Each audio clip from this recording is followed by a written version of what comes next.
Hello दोस्तों, मैं दिनेश चौधरी आप सभी का स्वागत करता हूं पीएससी बाय डीसी सर हमारे यूट्यूब चैनल पर। इस चैनल पर हम एमपीपीएससी परीक्षा के लिए निशुल्क तैयारी कर रहे हैं और एक क्रमबद्ध तरीके से तैयारी करते हुए हमने नए सिलेबस के नए टॉपिक्स को पढ़ा। उसके बाद अब क्योंकि परीक्षा आ गई है, ये आखिरी रण है जिसमें हमें अपना कौशल दिखाना है। और आप सबका कौशल क्या है पता है? वो जो आपके अंदर है, वो नहीं जो आपने पढ़ा हुआ है। हमने जो पढ़ा वो तो इसलिए पढ़ा क्योंकि हम तैयारी में थे। आपके अंदर वो है जो आपने याद किया है। और अगर फिर भी कहीं कुछ कमी रह गई हो तो चलिए एक बार इस याद करने के क्रम को और ज्यादा विस्तृत रूप देते हैं, हमारे हथियार को और ज्यादा तराशते हैं। चलिए इस याद करने की श्रृंखला में मध्य प्रदेश के लोक नाट्य याद करते हैं।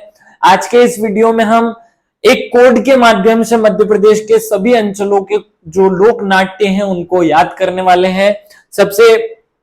चलिए शुरू करते हैं। सबसे पहले भगवान श्री गणेश का नाम लेकर श्री गणेशाय नमः बोलते हुए और मेरे शिक्षक श्री सुरेश पटेल सर को याद करते हुए सिलेबस पे नजर आप सब लोगों ने मार ली है। सिलेबस आपको अच्छे से याद है। इसमें लोक संस्कृति पर ज्यादा फोकस किया गया है, इसलिए हम लोक नाट्य याद करने वाले हैं। पहले अर्थ समझ लेते हैं। लोक नाट्य का क्या अर्थ होता है? लोक नाट्य का अर्थ होता है, देखिए यहाँ लोक और नाट्य ये दो शब्द हैं। लोक शब्द आपको पता है कि जो जन सामान्य के लिए हो वो लोक होता है, और नाट्य मतलब नाटक या मंच पर किया जाने वाला अभिनय। मंच पर जो अभिनय किया जाता है, जो कहानियां मंच पर हमें किरदारों के माध्यम से कुछ सिखाने की कोशिश करती है, वो नाटक या नाट्य कहलाता है। इसे हम लोक नाट्य कहेंगे। अब आपको अच्छे से ये बात समझ आ गई होगी। अब क्योंकि मध्य प्रदेश में 4 सांस्कृतिक अंचल हैं। मध्य प्रदेश के 4 सांस्कृतिक अंचल कौन से हैं?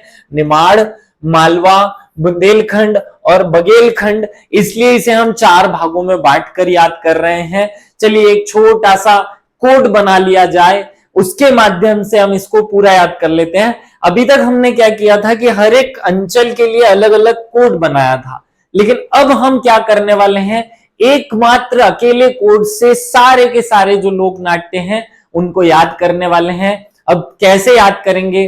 तो देखिए, जैसे हमारा देश गुलाम था, तब हमारे जैसे युवा देश की आजादी के लिए लड़ा करते थे, जिंदाबाद के नारे लगाया करते थे। अब देश स्वतंत्र है तो हम खुद की स्वतंत्रता के लिए लड़ रहे हैं और सरकारी नौकरी अर्थात एक अच्छे पद पर जाने की, देश में कुछ सुधार करने की कोशिश कर रहे हैं। और यही जो एहसास है हमें जिंदा रखेगा, क्योंकि हम अपने देश को सुधारने के लिए, अपने देश में विकास के लिए, अपने देश की समस्याओं के समाधान के लिए आगे बढ़ रहे हैं। और इसी दौर में एक छोटा सा कोड चलिए बनाते हैं।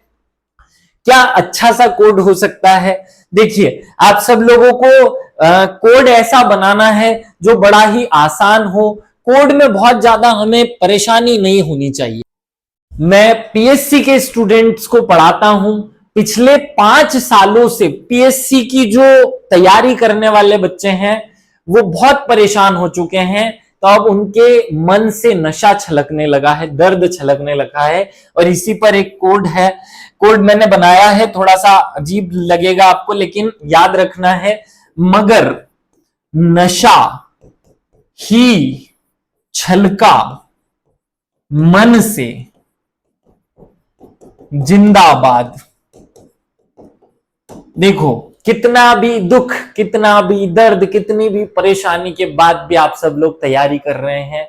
और इसी बात का तो मैं भी मुरीद हूं कि देखो, 1000 समस्या होने के बाद भी बंदा पढ़ रहा है, लड़की पढ़ रही है, बंदी पढ़ रही है, और उसी की पढ़ाई में मैं थोड़ा सहयोग दे सकूं, इसलिए आप सबके सामने हूं। एक लाइन लिख दी हमने, मगर नशा ही छलका मन से जिंदाबाद जिंदाबाद। देखो क्या लिखा हमने, बड़े थोड़ा फनी डायलॉग के रूप में इसको आनंद लेते हुए, मजा करते हुए पढ़िए। क्या लिखा है? मगर नशा ही छलका मन से जिंदाबाद जिंदाबाद। एक बार बोल कर देखो, बड़ा मजा आएगा। मगर नशा ही छलका मन से जिंदाबाद जिंदाबाद। अब याद कर लेते हैं। देखो, मगर, यहां से एक अंचल पूरा हो गया। म से है मार्च, ये मालवा खत्म, मालवा में केवल एक ही है मार्च। ग गम्मत और र से रास लीला। बस ये हो गया दूसरा अंचल खत्म आपका निमाड़। निमाड़ से दो है, एक गम्मत है और एक रास लीला है। ये दोनों पॉइंट आपके पूरे हो गए, तो गम्मत और रासलीला जो है वो पूरे हो गए। अब नशा, ये दो शब्द है नशा। ये जो नशा शब्द है इस पर फोकस कीजिए। नशा शब्द से हमें बनाना है, देखो न फॉर बनेगा नोटंकी। क्या बनेगा? नोटंकी। और स से बनेगा स्वांग। चलिए बुंदेलखंड खत्म हो गया। अब बचा है केवल बघेलखंड। तो बघेलखंड के 5 हैं। इसको इधर थोड़ा सा अलग से हमें याद कर लेना। ह से शुरू करना है हिंगोला। हर से क्या होता है? हिंगोला। छ से हमें याद करना है छाहुर। क्या याद करना है? छाहुर। ल से हमें याद करना है लकड़ बग्गा। क्या याद करना है? लकड़ बग्गा। मन से हो गया, ये लका से हो गया लकड़ बग्गा।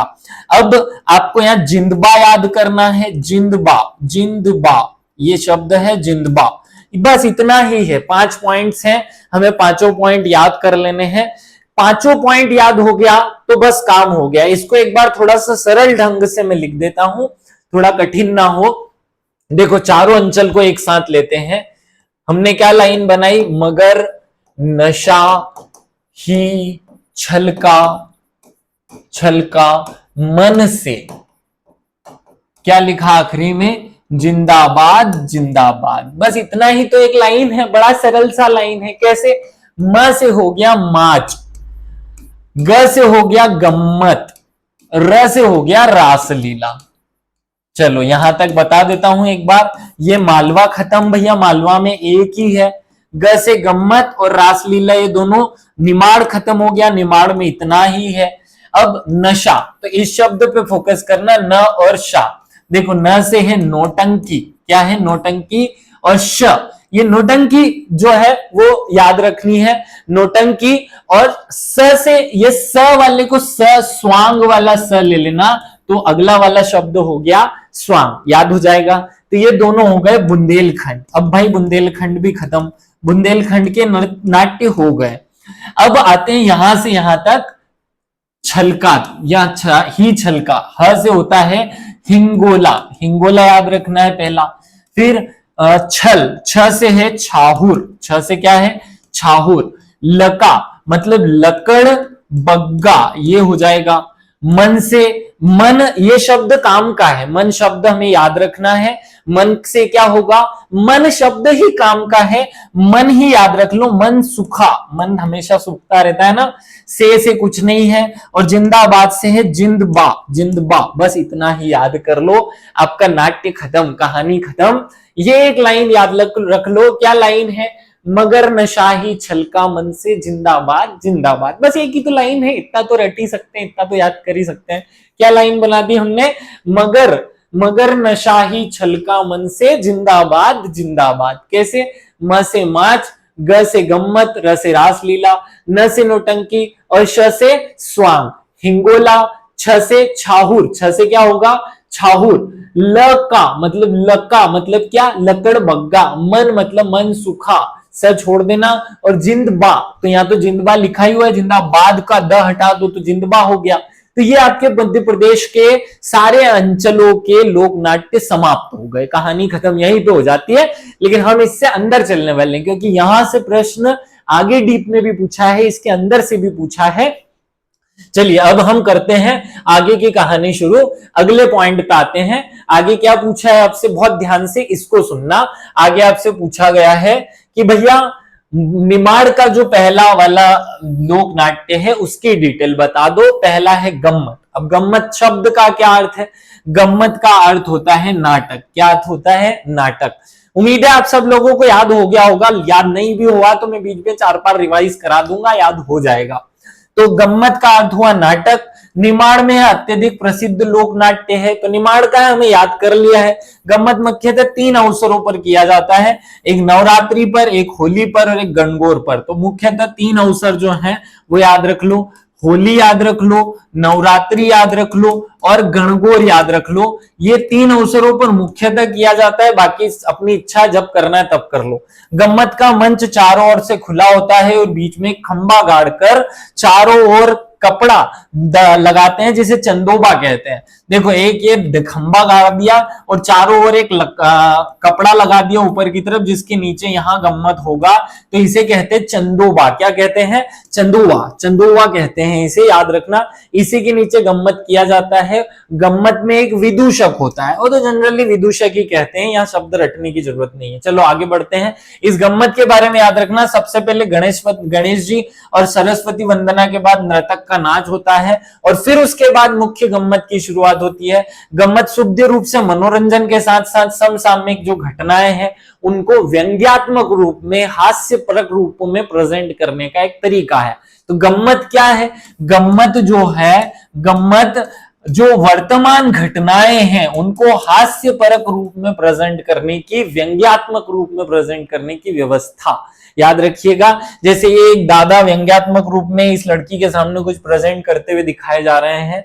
हास्य और व्यंग गम्मत की खासियत है। इसका मुख्य यंत्र है झांझ और मृदंग, जो भजन के टाइम पे यूज होते हैं ना, झांझ और मृदंग। जनरली निमाड़ में यही चलता है, यही जो चीजें हैं वो उपयोग की जाती है। तो मृदंग और झांझ जो है वो इसके प्रमुख वाद्य यंत्र हैं। उम्मीद है आपको पूरा याद हो गया होगा, अगर नहीं भी हुआ तो फिर से एक बार रिवाइज करते हैं। हमने एक कोट बनाया, मगर नशा ही छलका मन से। कहां से? मन से। जिंदाबाद जिंदाबाद जिंदाबाद जिंदाबाद, ऐसा हमने एक लाइन लिख दिया। म से होता है माच, माच या माचा, ये क्या हो गया? मालवा का लोक नाट्य हो गया। ग से होता है गम्मत, ये और रासलीला, ये दोनों क्या हो गया? ये दोनों निमाड़ के लोक नाट्य हो गए, निमाड़ खत्म। नशा, तो न से है नोटंकी और स से है स्वांग, ये नोटंकी और स्वांग दोनों हो गए हैं बुंदेलखंड के, तो बुंदेलखंड खत्म। फिर यहां से कहानी शुरू होती है पूरी बघेलखंड की। तो हिंगोला, ये पहला पॉइंट याद रखना, ही से हिंगोला। छ से छाहुर याद रख लेना। लका से लकड़ बग्गा, ये याद रह जाएगा। मन से मन सूखा याद रह जाएगा और जिंदबा याद रह जाएगा। ये बहुत ज्यादा डीप में जाकर याद रखने की जरूरत नहीं है, जो काम के फैक्टर मैं आपको बता ही रहा हूं। तो गम्मत हमने कर लिया, एक बार गम्मत को रिकॉल कर लेते हैं। गम्मत का अर्थ होता है नाटक, और ये 3 स्थानों, होली में, नवरात्रि में और गणगौर के अवसर पर किया जाता है। एक खंबा गाड़ देते हैं और उसके ऊपर ऐसा एक कपड़ा लगा लेते हैं बड़ा सा, और इसके नीचे यहाँ गम्मत होगा। इस कपड़े को कहते हैं चंदोबा। क्या कहते हैं? चंदोबा, ये याद रख लेना। आगे बढ़ते हैं। गम्मत में शुरुआत में गणेश जी और सरस्वती माता की वंदना की जाती है, फिर नाच होता है और उसके बाद गम्मत का जो नाटक है वो शुरू होता है। गम्मत की मुख्य विषय वस्तु मनोरंजन करना होती है, जिसमें समसामयिक की घटनाओं के माध्यम से लोगों का मनोरंजन व्यंग्यात्मक रूप में किया जाता है। झांझ और मृदंग इसके वाद्य यंत्र होते हैं। एक फोटो में इसे प्रेजेंट किया गया है। चलिए आगे बढ़ते हैं। नेक्स्ट पॉइंट जो हमें याद रखना है वो रासलीला है। तो निमाड़ खत्म हो जाएगा। अब आपको पता है कि रासलीला किसने की? रासलीला तो कृष्ण कन्हैया ने की। तो कृष्ण भगवान से रिलेटेड जो है रासलीला का पॉइंट यहां बताया गया है। रासलीला भादो माह में, कब? भादो माह में, कृष्ण जन्माष्टमी के आसपास। अब कृष्ण जन्माष्टमी भादो माह में आती है तो भादो में ही करेंगे ना। तो कृष्ण जन्माष्टमी के अवसर पर निमाड़ के गांव में रासलीला का आयोजन किया जाता है, जिसमें कृष्ण प्रसंगों की प्रस्तुति होती है या कृष्ण के प्रसंगों का प्रस्तुतिकरण किया जाता है। गीत, नृत्य और संगीत का समन्वय रासलीला का प्रमुख काम है। इसमें विदूषक और अन्य पात्र होते हैं जो अभिनय करते हैं, कृष्ण भगवान की चीजें प्रेजेंट करके हमें मनोरंजन करने का काम करते हैं। बहुत ज्यादा इसमें बस रटने की बातें नहीं है, रटना भी नहीं है, इतना ही याद रखना है। चलिए आगे बढ़ते हैं। 2 हमने पढ़ लिए, गम्मत पढ़ लिया, रासलीला पढ़ लिया। यहां तक किसी को कोई प्रॉब्लम मुझे नहीं लगता होती होगी। 2-4 फैक्ट याद रख लें। मार्च, क्योंकि मध्य प्रदेश का इंपॉर्टेंट है, मालवा का ही नहीं है, मध्य प्रदेश का नाट्य घोषित किया हुआ है, इसलिए मार्च इंपॉर्टेंट है। चलिए मार्च के बारे में हम थोड़ा डीप चलते हैं। मध्य प्रदेश का शीर्ष प्रतिनिधित्व लोक नाट्य है, ये याद रख लेना। तो क्योंकि मध्य प्रदेश का शीर्ष प्रतिनिधित्व लोक नाट्य, इसलिए इसके बारे में ज्यादा बातें याद करेंगे। मार्च कहां का है? मालवा का है, हमको पहले ही याद है। मार्च शब्द संस्कृत के मंच से बना है। देखो हमने जब अभी निमाड़ पढ़ना शुरू किया तो निमाड़ में हमने गम्मत पढ़ा, गम्मत का शब्द था नाटक। यहाँ माच पढ़ रहे, माच शब्द जो संस्कृत भाषा के मंच से बना है, तो ये माच जो है वो 200 से 250 में, ये ईस्वी की बात हो रही है, 200 से 250 ईस्वी में मालवा में लोक मंच के रूप में, मनोरंजन के साधन के रूप में बना हुआ या विकसित हुआ। कुछ लोगों का कहना है कि मालवा माच जो है वो राजस्थान के ख्याल, ये याद रखना, ये पूछा गया क्वेश्चन कि मध्य प्रदेश के माच की तुलना राजस्थान के किस लोक नृत्य से या लोक नाट्य से की जाती है, तो राजस्थान के ख्याल से इसकी तुलना की जाती है, कलगी तुर्रा से इसकी तुलना की जाती है कि मालवी संतान ही क्या है, माच कहलाती है। कुछ लोगों का ऐसा मानना है कि भैया जो माच है वो राजस्थान का है मूल रूप से, और वो मालवा में जब आया तो उसी का नया रूप या जो वहां का जो एक विशेष नाट्य था ख्याल, वो जब मध्य प्रदेश में आया, मालवा में आया, तो उसका स्वरूप थोड़ा बदल गया और उसी की संतान माच बन गई। ये लोग मानते हैं, लेकिन हम नहीं मानते। हम मानते हैं कि उज्जैन की लोक बस्तियों में इसका विकास हुआ। हाँ, ये मिलता जुलता भले ही राजस्थान के ख्याल से है, लेकिन इसमें जो मौलिकता है, इसकी जो लौकिकता है, वो मध्य प्रदेश में ही है। आगे बढ़ते हैं, फैक्ट के रूप में आ जाते हैं। मध्य प्रदेश में माच की शुरुआत उज्जैन के गोपाल जी गुरु द्वारा की गई। किसके द्वारा की गई? गोपाल जी गुरु के द्वारा। तो ये पॉइंट बहुत इंपॉर्टेंट है, किसके द्वारा माच की शुरुआत की गई? तो उज्जैन के गोपाल जी गुरु के द्वारा की गई। उज्जैन माच की उच्च भूमि कहलाती है। माच की उच्च भूमि किसे कहा जाता है, या उत्पन्न भूमि किसे कहा जाता है, या माच कहां पैदा हुआ? तो उज्जैन में हुआ है।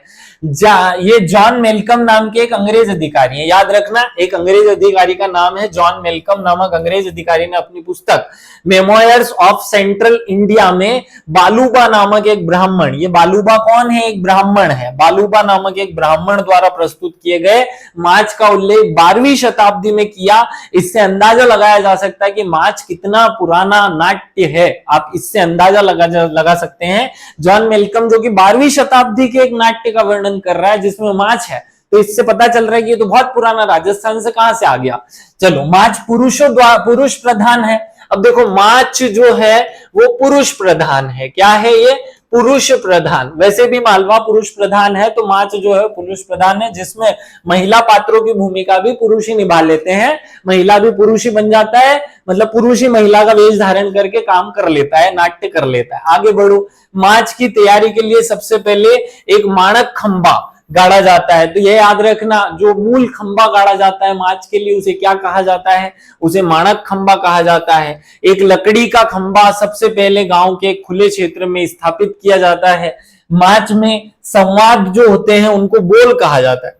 मालवी भाषा का शब्द है, तो मालवी में बोल शब्द होता है, तो मालवी में उन्हें बोल कहा जाता है। माच के संवादों को, जो सेंटेंस होते हैं, जो हम स्टेटमेंट्स देते हैं, उनको बोल कहा जाता है। और इनके साथ कथात्मक छंद और धुनें होती हैं, जिन्हें क्रमशः वनाग, अब यहां से याद रखना, एक एग्जाम में पूछा है। सबसे पहला बोल क्या होता है? जो डायलॉग्स हैं, डायलॉग को क्या कहते हैं? डायलॉग को क्या कहते हैं? हम जल्दी से बताओ। डायलॉग को कहते हैं बोल। डायलॉग हो गया, इनको बोल कहते हैं। तो पहला पॉइंट हुआ। दूसरा पॉइंट, इसके साथ कुछ छंद बोले जाते हैं, उन छंदों को क्या कहते हैं? वनाग कहते हैं। क्या कहते हैं? वनाग कहते हैं। और तीसरा पॉइंट, इसमें कुछ धुन बजाई जाती है, उन धुन को क्या कहते हैं? उनको रंगत कहते हैं। क्या कहते हैं? रंगत। ये तीनों ही पॉइंट बहुत इंपॉर्टेंट है, याद रख लेना। जो बोल होते हैं उन्हें डायलॉग को क्या कहते हैं? बोल। जो धुन होती है उसे क्या कहते हैं? रंगत। और जो छंद होते हैं उसे क्या कहते हैं? वनाग। ये तीनों सेंटेंस आपको याद रखने हैं। इसमें मुख्यतः वाद्य यंत्र क्या यूज होता है? सारंगी, ढोल और हारमोनियम, ये तीन चीजें यूज होती है। सारंगी, ढोल। अब देखो, मालवा में ढोल की प्रधानता है, सारंगी बजा लो। सारंगी, ढोल और हारमोनियम इसमें बजाया जाता है। कि माच केवल गेय परंपरा ही नहीं है, अभिनय की रंगशाला भी है। यहाँ मतलब अभिनय भी किया जाता है। अब एक आदमी का नाम बता रहा हूं, स्वर्गीय सूर्य नारायण व्यास ने माच की उत्पत्ति गुप्तकालीन चतुर्भरणी से मानी है। ये सेंटेंस क्योंकि एग्जाम में पूछा जा चुका है, तो ये व्यक्ति का नाम भले याद मत रखो, क्योंकि एग्जामिनर खुद पूछेगा तो कि फलाने जी, मतलब सूर्य नारायण व्यास द्वारा माच की उत्पत्ति कैसे हुई? तो गुप्त काल में जो एक व्यवस्था थी, क्या थी? चतुर्भरणी, उससे माच की उत्पत्ति हुई है। और गुप्त काल के एक राजा विक्रमादित्य के समय पे इसकी उत्पत्ति हुई, ऐसी मान्यता इनकी है। तो यह हमें केवल एक फैक्ट के रूप में याद रख लेना है। आगे बढ़ते हैं, इसके बारे में और फैक्ट याद रखने हैं। माच के प्रवर्तक गुरु या उस्ताद कहलाते हैं। क्या कहलाते हैं? या तो गुरु कहलाते हैं या उस्ताद कहलाते हैं। और उस्तादों के अपने अपने अखाड़े होते हैं। क्या होते हैं? अपने अपने अखाड़े। माच को प्रतिष्ठा दिलाने में वो जो गोपाल जी जिन्होंने माच की स्थापना की, बाल मुकुंद जी, इनके नाम से अखाड़े स्थापित है। गोपाल जी का गोपाल अखाड़ा, बाल मुकुंद अखाड़ा, राधा किशन जी राधा किशन अखाड़ा, कालूराम जी कालूराम अखाड़ा, भेरूलाल जी भेरूलाल अखाड़ा। ये 5 लोगों के नाम आपको याद रखने हैं, क्योंकि ये 5 के नाम पर एक एक अखाड़े हैं। एक गोपाल जी हैं, तो देखो कृष्ण भगवान के नाम है, गोपाल जी हैं। गोपाल से या कृष्ण से सबसे ज्यादा प्रेम किया राधा जी ने, क्योंकि वो काले रंग थे तो उनको कालू जी बोल दिया। अब कालू जी को हम क्या बोल सकते हैं? बाल मुकुंद भी बोल सकते हैं, क्योंकि उनके बाल स्वरूप का वर्णन होता है ना, तो बाल मुकुंद जी, तो बाल मुकुंद भी हो गया। और 5वां नाम जो है वो भेरूलाल भी कर लो साथ में। तो बस ये 5 नाम कृष्ण भगवान के पर्याय के रूप में याद रखोगे तो याद रह जाएंगे। गोपाल भी कृष्ण का नाम है, राधा उनकी प्रेमिका का नाम है, कालू उन्हें को लोग कहते हैं क्योंकि सांवले पैदा हुए थे आधी रात में, बाल मुकुंद भी कहा जाता है, और काल भैरव हम कह दो, तो अपन ने उनको याद कर लिया। चलो आगे बढ़ते हैं। राधा किशन जी के अखाड़े की श्री सिद्धेश्वर सेन, ये अगले व्यक्ति हैं, श्री सिद्धेश्वर सेन, और कालूराम जी के पोते श्री ओम प्रकाश शर्मा, ये 2 वर्तमान ऐसे लोग हैं जिन्होंने माच को वर्तमान में प्रेजेंट किया दुनिया के सामने। तो ये 2 नाम याद रख लेना, सिद्धेश्वर सेन और ओम प्रकाश शर्मा जी। इन दोनों ने वर्तमान में इसके स्वरूप को प्रस्तुत किया है। मध्य प्रदेश का राजकीय नाट्य जो है वो माच है। आपको माच के बारे में जितने फैक्ट हमने हो सकते थे सारे फैक्ट कवर करके बता दिए हैं। को माच कंठस्थ कर लेना है, माच के बारे में फैक्ट मिस मत करना, बाकी सबके बारे में ढुलमुल चलो रहोगे तो चलेगा। माच जो है वो महत्वपूर्ण है। हमने अभी तक क्या किया? अभी तक हमने क्या किया है? हमने एक लाइन लिखी थी सबसे पहले, क्या लिखा है? मगर, क्या लिखा? मगर, मगर नशा ही। जल्दी बताओ आगे क्या लिखना है। आप लोग मुझे मोटिवेट करेंगे कि मगर नशा ही, मगर नशा ही छलका, दिल से नहीं मन से, है ना, दिल मत लिख देना, मन से। जिंदाबाद जिंदाबाद। चलो ये लाइन थी हमने, जिंदाबाद जिंदाबाद, इसको फुल फॉर्म कर लेते हैं। म से माच हो गया, पढ़ लिया हमने। ग से गम्मत हो गया, पढ़ लिया हमने। र से रासलीला हो गया, ये भी पढ़ लिया हमने। न से हो गया नौटंकी, ये पढ़ेंगे अभी, नौटंकी हो गया। स से जल्दी से बताओ, स से स्वांग हो गया। ही से हिंगोला हो गया, हिंगोला याद रख लेना भैया। छ से छाहुर हो गया, छाहुर। लकड़ बग्घा, लकड़ बग्गा। मन सूखा, क्या है? मन सूखा। और जिंदबा, बस इतना ही तो याद रखना है। तो देखो यहां से ये जो कहानी है ये बघेलखंड की है, ये बुंदेलखंड की है, ये मालवा और निमाड़ दोनों अलग अलग हैं, याद रह जाएगा। चलो आगे बढ़ते हैं। अब हम आते हैं बुंदेलखंड के स्वांग पे, स्वांग कर लेते हैं। चलो भाई, स्वांग और नौटंकी 2 हमें याद रखना है। नशा शब्द याद किया ना हमने, न शा, तो स से स्वांग और न से नौटंकी, तो श में स्वांग है। स्वांग का अर्थ होता है नाटक या नकल। स्वांग का क्या अर्थ होता है? नाटक या नकल। अगर आपसे एग्जाम में पूछे तो नाटक या नकल इसका अर्थ होता है। स्वांग में केवल मनोरंजन ही नहीं बल्कि समाज की विद्रूपताओं, विसंगतियों और समसामयिक घटनाओं पर चोट करने या समसामयिक घटनाओं पर चोट करते हुए समाज को जागृत करने का प्रयास इनके माध्यम से, स्वांग के माध्यम से किया जाता है। बुंदेलखंड में प्रत्येक अवसर पर स्वांग का आयोजन किया जाता है, जैसे होली के अवसर पर होली स्वांग, नवरात्रि के अवसर पर नवरात्रि स्वांग, बच्चों के स्वांग, ऐसे अनेक प्रकार के स्वांग जो हैं वो बुंदेलखंड में प्रचलन में हैं। आगे बढ़ते हैं। नाटक की शुरुआत क्या होती है? पुखरंग से होती है। ये शब्द बहुत इंपॉर्टेंट है, पुखरंग। ये क्या है भैया?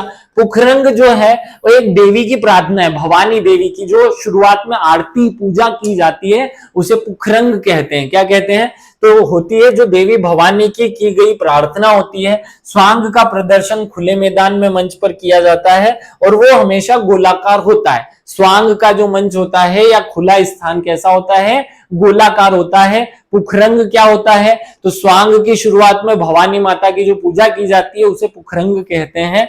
आगे बढ़ते हैं स्वांग के बारे में। एक कलाकार कई भूमिका निभाता है और मंच पर भी अपनी वेशभूषा बदल लेता है। स्वांग का प्रदर्शन अधिकतर पुरुषों द्वारा किया जाता है, पुरुष ही करते हैं। देखो मालवा का, निमाड़ का और बुंदेल का, तीनों में पुरुष ही लोक नाट्य का मंचन कर देते हैं। बघेलखंड में जाकर कहीं महिलाएं एक विशेष को करेंगी, पुरुष ही स्त्री का वेश धारण कर लेते हैं। संगीत और नृत्य को स्वांग में का अभिन्न अंग माना जाता है। नाट्य में संवाद प्रधानता होती है, उसमें न्यूनतम शारीरिक गतिविधि होती है। दो लोगों के नाम याद रख लो, किशन लाल, ये किशन लाल व्यक्ति का नाम याद रख लो। किशन लाल जी का संबंध किससे है? स्वांग से है। और कवि शंकर दास, इनका नाम याद रख लो, कवि शंकर दास का संबंध किससे है? स्वांग से है। तो ये दो लोग व्यक्ति ऐसे हैं जिन्होंने स्वांग को लोकप्रिय बनाया है, किशन लाल जी और अगला व्यक्ति है रविशंकर। तो अभी हमने क्या याद किया था? शंकरकृष्ण भगवान के नाम पर 5 नाम याद किए थे। अब हम शंकर भगवान और साथ में किशन भगवान या कृष्ण भगवान दोनों को साथ में याद कर ले तो स्वांग हो जाएगा। चलिए आगे बढ़ते हैं। स्वांग के बाद हम आ जाते हैं नौटंकी पे। आपको पूरा कोड याद होगा, फिर से एक बार रिवाइज कर लो। क्या था कोड? मगर, नशाही, मगर, नशाही, छलका, छलका, कहां से? मन से, मन से, जिंदाबाद, जिंदाबाद, जिंदाबाद, जिंदाबाद। म से माच, ग से गम्मत, र से रासलीला, न से नौटंकी और स से स्वांग। तो ये अभी नौटंकी ही हम पढ़ रहे हैं। हिंगोला, छ से छाहुर, लकड़ बग्घा, मन सूखा, से छोड़ देना जिंदबा। आपको बड़े आसानी से ये पूरा का पूरा याद हो जाएगा। चलो नौटंकी के बारे में थोड़ी सी नौटंकी कर लेते हैं, नौटंकी के बारे में थोड़ी बात कर लेते हैं। नौटंकी यह एक गेय लोक नाट्य है, गाया जाने वाला लोक नाट्य है। आपसे एग्जामिनर सीधा प्रश्न पूछेगा, निम्नलिखित में से कौन सा एक गेय लोक नाट्य है? आपका नौटंकी जो है वो गाया जाने वाला एक लोक नाट्य है। गा गाकर इसमें सेंटेंस बोले जाते हैं। नाटक तो है, नाटक तो करते हैं दर्शक, लेकिन इसमें गाया जाने वाला होता है। याद रख लेना, ये जो बुंदेलखंड में अत्यधिक प्रचलित में है, इसमें ध्रुव भक्त प्रहलाद की, ध्रुव की, लीला मजनू की, सोनी महिवाल की, बहुत सारे लोगों की जो कथाएं हैं, जो उनके आख्यान है, उनको प्रेजेंट किया जाता है। धार्मिक, पौराणिक, प्रेम प्रसंग, सब चीजें इसमें नौटंकी में होती है। नौटंकी की उत्पत्ति उत्तरी भारत में हुई है। वहां का जो संगीत, भजन और स्वांग सबका मिलाकर मिला जुला जो रूप है वो नौटंकी बन जाता है। यह नृत्य, नाटक और संगीत का मिश्रण है। रंग नौटंकी का रंगा, ये रंगा शब्द बहुत इंपॉर्टेंट है। रंगा नौटंकी का मुख्य पात्र होता है।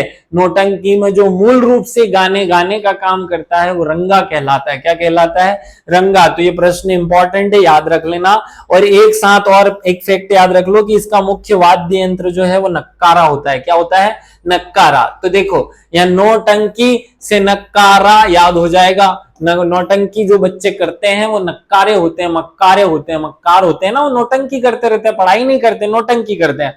तो नौटंकी और नक्कारा को फोकस कर लो, ये ऐसा नक्कारा होता है, याद रख लेना। नौटंकी के प्रसिद्ध कलाकार रामदयाल शर्मा है। अब जो मक्कार बच्चे होते हैं उनपे तो राम ही दया करे, और साथ में देवेंद्र शर्मा, तो उनको तो शर्म आती ही नहीं है, तो देवेंद्र शर्मा याद रख लेना।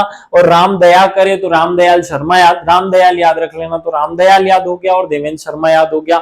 चलो भैया नौटंकी खत्म हुई, नौटंकी खत्म करते हैं, आगे बढ़ते हैं बघेलखंड पे।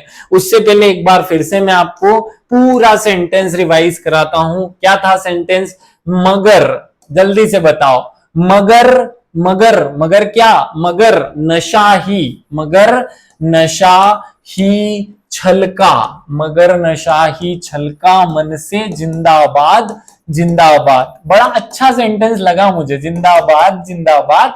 तो यहां से क्या है? म से माच, ग से गम्मत, र से रासलीला, न से नौटंकी और श से स्वांग, ह से हिंगोला, छाहुर, लकड़बग्गा, मनसूका और जिंदबा। ये हमें याद करने हैं। चलिए आगे बढ़ते हैं और आगे बघेलखंड के जो प्रमुख नृत्य उन पर आते हैं, सॉरी नाट्य हैं उन पर आते हैं। पहला हम कर लेते हैं जिंदबा। जिंदबा बहुत इंटरेस्टिंग चीज है भैया, जिंदबा इतनी अच्छी इंटरेस्टिंग चीज है कि मजा आ जाएगा आपको, क्योंकि ये पहला ऐसा है जो महिलाओं द्वारा किया जाता है। देखो महिलाएं इसमें इतनी अश्लील अश्लील बातें, अश्लील अश्लील हरकतें और अश्लील अश्लील डायलॉग बोलती हैं कि पुरुषों का यहाँ जाना ही प्रतिबंधित है, पुरुष इंटर नहीं कर सकता जब कोई जिंदबा हो रहा हो।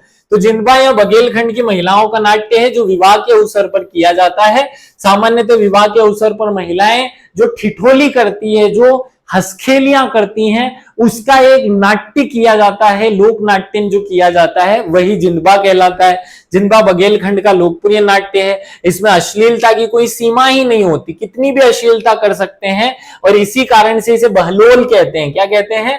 बहलोल। आपसे ये क्वेश्चन पूछा जाएगा, बहलोल किसका उपनाम है? जिंदबा जो कि बघेलखंड का एक लोक नाट्य है, उसका उपनाम है बहलोल। याद रख लेना। इस नाट्य को पुरुषों को देखने की इजाजत नहीं होती, और अगर कोई पुरुष चले जाए तो उसे झाड़ू और मुसले से मारा जाता है। बघेलखंड में जिंदबा हास परिहास, अभिनय और गायन के साथ खेला जाता है। आपने एक मूवी देखी होगी, सलमान खान की एक मूवी बहुत ज्यादा फेमस हुई अभी आज से पिछले दशक में, मतलब इस दशक की मूवियां थोड़ी अलग प्रकार की, पिछले दशक की जो मूवियां थी जो घर पर परिवार पर डिपेंड करती थी,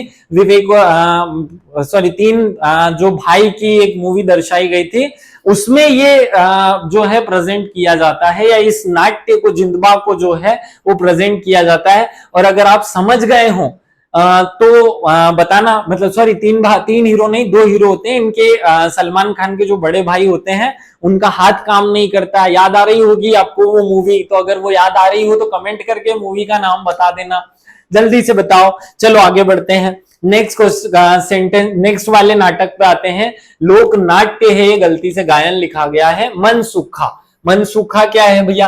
लोक नाट्य है। लोक नाट्य मनसुखा में क्या होता है? मनसुखा रास बघेल संस्करण है। रास का बघेली संस्करण, रास जो है उसका बघेली संस्करण ही क्या कहलाता है? बघेली संस्करण ही क्या कहलाता है? रास का बघेली संस्करण ही क्या कहलाता है? मनसुखा कहलाता है। इसका मुख्य विषय गोपियों के बीच की घटनाएं और संवाद को प्रेजेंट करना होता है।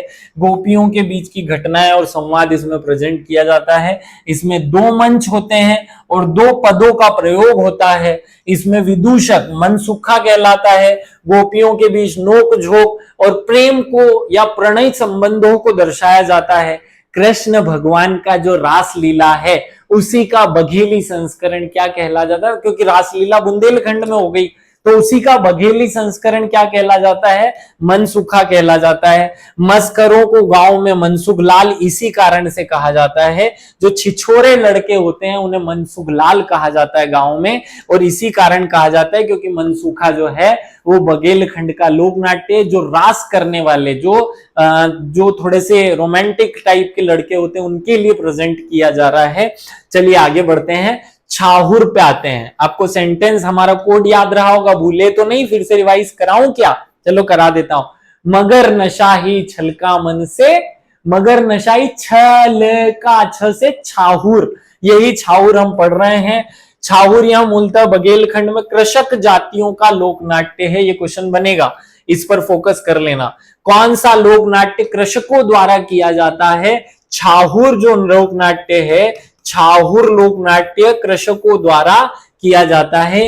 दीपावली से गोपाष्टमी तक आयोजित होता है। 4 से 6 लोग मिलकर छाहुर नाट्य को प्रेजेंट करते हैं। इसमें किसी मंच की आवश्यकता नहीं होती, क्योंकि किसान है, किसान कहाँ मंच बनाएगा? खेत में ही कर लो, तो किसान को मंच की जरूरत नहीं है। गांव के चौराहे अर्थात चौपाल पर या आंगन में छाहुर किया जाता है। छाहुर में पुरुष ही स्त्री की भूमिका निभाता है। इसका संगीत पारंपरिक होता है और गीत के साथ कथा का विस्तार होता है। छाहुर बघेलखंड की प्रतिनिधित्व लोक नाट्य है, जिसमें बघेलखंड का प्रमुख रूप से प्रेजेंटेशन ज्यादा होता है, या बघेलखंड की संस्कृति का प्रेजेंटेशन किया जाता है। तो छाहुर याद रखना किसान द्वारा किया जाता है। मूल रूप से यहाँ किसान शब्द है, ये कृषक शब्द है, तो कृषक जो शब्द है ये याद रख लेना, कृषकों द्वारा किया जाता है। खुले मंच पर संगीत की बहुत ज्यादा जरूरत है नहीं, क्योंकि बहुत पैसे खर्च नहीं होते, मतलब करना नहीं है। चलिए आगे बढ़ते हैं। हिंगोला, फिर से कोड याद कराऊं क्या? मगर नशा ही छलका मन से, मगर नशा ही माने हिंगोला, बस हिंगोला याद हो जाएगा। हिंगोला यह मंच पर रहित सीधा साधा सरल नाट्य है। इसमें 2 दलों के बीच गीतों, हास्य कटाक्ष एवं नोक झोंक के माध्यम से अभिनय किया जाता है। इसमें गीत और अभिनय के समय केवल नट ही नहीं, दर्शक भी भाग लेते हैं। आपने अंताक्षरी खेली होगी, अंताक्षरी के जैसा ही होता है हिंगोला। याद रख लेना, हिंगोला बहुत ज्यादा डिफरेंस नहीं है अंताक्षरी से। अंताक्षरी में केवल गाने गाए जाते हैं, हिंगोला में डायलॉग भी बोल रहे हैं, अंताक्षरी में गाने भी गा लेते हैं, सब कुछ कर लेते हैं। तो यहाँ सब कुछ होता है। इसका जो वाद्य यंत्र होता है वो मांदर होता है और टिमकी होता है। क्या होता है? मांदर और टिमकी। ये याद रख लेना। हिंगोला सभी त्योहारों और उत्सवों पर किया जाता है, बहुत डीप जाने की जरूरत नहीं है। आगे आते हैं लकड़बग्गा। अब लकड़बग्गा क्या है भैया? लकड़बग्गा तो नाम से ही समझ में आ रहा है कि कोई लकड़बग्गा जानवर है जो किसी लड़की को उठा ले जाता है, फिर दोनों को प्यार हो जाता है। तो ऐसी कोई घटना का वर्णन होता है लकड़बग्गा में। लकड़बग्गा यहाँ आदिवासी युवक युवतियों के लोक नाट्य हैं। किसका है? आदिवासियों का, लेकिन बघेलखंड में प्रचलन में। बघेलखंड की जो आदिवासी जनजाति है वो करती है। इसे खुले मंच पर प्रस्तुत किया जाता है। यह विवाह के बाद खेला जाता है। इसमें लकड़बग्गा लड़की का अपहरण कर लेता है। लकड़बग्गा तो एक जानवर हो गया। लकड़बग्गा ये क्या कर लेता है? एक लड़की का अपहरण कर लेता है और उसका लड़का उस लड़की को जानवर से छुड़ाता है। फिर लकड़बग्गे और लड़की में प्रेम हो जाता है और उसी घटना को प्रेजेंट किया जाता है लकड़बग्गा नाम के लोक नाट्य में। तो लकड़बग्गा क्या है? एक नाट्य है और इसमें एक विशेष रूप से जानवरों के प्रति प्रेम को दर्शाया जाता है। बहुत देर हो गई, आपको कोड रिवाइज करा दूं। कोड क्या था? मगर नशा ही छलका मन से जिंदाबाद जिंदाबाद। चलो याद हो गया होगा, अभी तक तो इतनी बार बोल चुका हूं। म से माच, ग से गम्मत, र से रासलीला, न से नौटंकी और स से स्वांग, ह से क्योंकि यही चल रहा है हिंगोला, छ से छाहुर। याद रह गया होगा। लकड़बग्गा, मन सूखा और जिंदबा, ये हमें याद रखने हैं मूल रूप से। इतना याद रख लो तो पूरे लोक नाट्य याद हो जाएंगे। चलिए आगे बढ़ते हैं। जिंदबा हमने पढ़ लिया।